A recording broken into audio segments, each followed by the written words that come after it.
You've probably had the feeling that you could be much further ahead, like you have more potential, but for some reason, you just can't use it. You feel capable, but time and time again, you fail in execution. Or even worse, it feels like you're busy all day long, yet you're not actually building anything meaningful. Well, maybe the problem isn't a lack of talent, and definitely not a lack of opportunity. Maybe the problem lies in small, invisible habits. Habits you repeat every single day that are holding you back from becoming your best self. Today, I'm going to show you the 7 worst habits that destroy your performance and productivity. Some are subtle, others you probably don't even realize you're doing. But stay until the end, because the last one is the most common and probably the most dangerous. Number 1. Consuming more than producing. You wake up and grab your phone. You scroll and scroll and scroll some more. News, social media, videos. Before you realize it, a good part of your morning is already gone, just consuming content. Consuming isn't the problem. Living only off consumption is. According to attention economy research, the more information you consume, the less attention you have left to create something. You become an expert at watching and a beginner at doing. The solution is simple. Produce more and consume less. Keep in mind that starting is harder than continuing. So yes, building this habit will be difficult at first. Start small and create simple rules. For example, if you spend 30 minutes consuming, spend at least 30 minutes producing. And if digital distractions are a big issue for you, use screen control apps to temporarily block certain features on your devices. It sounds simple, but it completely changes the game.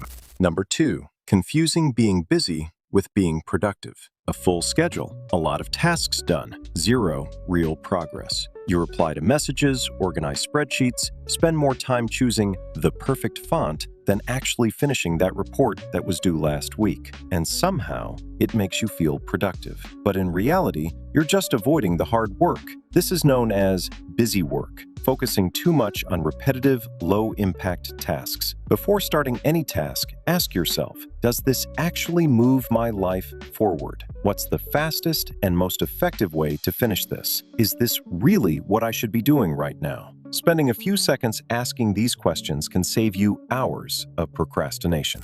Number 3. Living on autopilot. How many times have you gotten home and couldn't even remember what you had for lunch? Or left the house and had to wonder if you locked the door? This happens because your brain saves energy by automating repetitive actions. Behavioral neuroscience shows that habits automate decisions, which is useful to a point. The problem starts when your entire life goes into autopilot. The good news is, this is fixable. Change small things, your schedule, your environment, the order of your tasks. Try new activities, a sport, an instrument, anything unfamiliar. Also, set aside some free time in your day to do whatever you feel like. This forces your brain to wake up. Balance between structure and flexibility is key.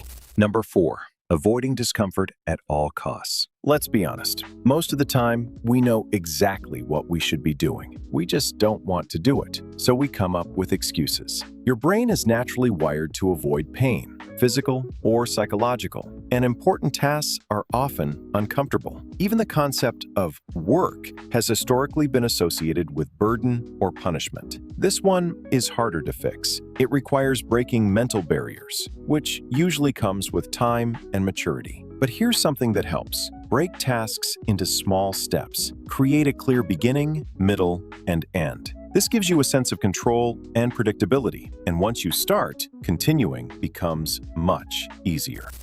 Number 5.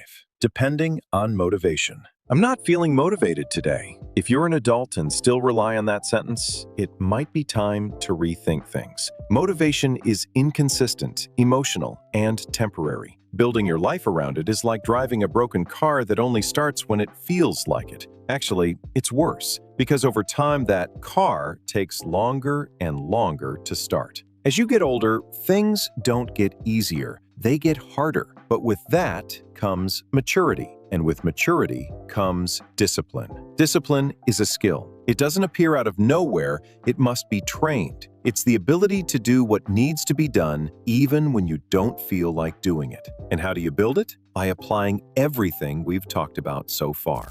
Number 6. Constant comparison. You open social media, and suddenly it feels like everyone has a perfect life, except you.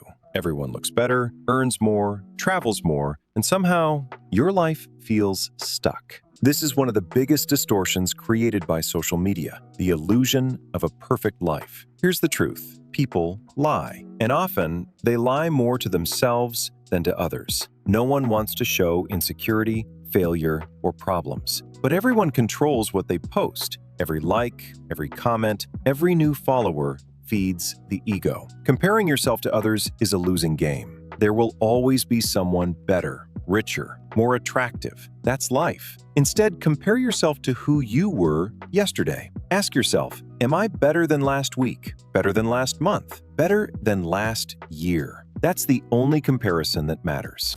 Number 7. Not taking responsibility. It didn't work because of this. If things were different, I'd succeed. You're wrong, not me. This is the worst one. Blaming external factors is comfortable. Admitting you're wrong hurts your ego. Yes, many things are outside your control, but the real problem is when you know you failed and still refuse to admit it. If you can't even be honest with yourself, how do you expect to improve? If nothing is ever your fault, how do you expect to grow? Taking responsibility also means taking control. And the moment you understand where you're going wrong, that's when real progress begins. If you made it this far, you're already ahead of most people, because most people don't even recognize these patterns. Now tell me, which of these habits hit you the hardest? If this helped you in any way, leave a like and subscribe. See you in the next video.